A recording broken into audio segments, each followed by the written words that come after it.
There are two important instruments of international law regarding statelessness that you need to know about. They were established in international law after the Second World War.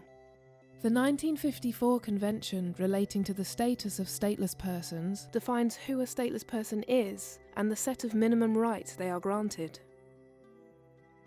A stateless person is defined as someone who is not considered a national by any state under the operation of its law. So what are the fundamental rights in this convention?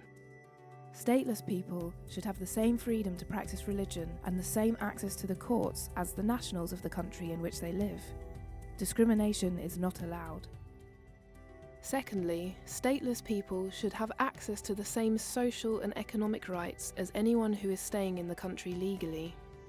Amongst others, this includes the right to access primary and secondary education, the right to work, and the right to acquire property.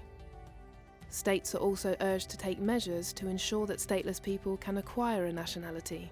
The aim of the 1961 Convention on the Reduction of Statelessness is to ensure that countries take measures to reduce and prevent statelessness. One such measure is to ensure that all children who would otherwise be stateless acquire a nationality, and that people do not lose their nationality later in life and become stateless. The right to nationality and the rights of stateless persons are protected by a number of international agreements. But still, many of the millions of stateless persons in the world see their fundamental rights denied. It is important to know that not all stateless people are refugees.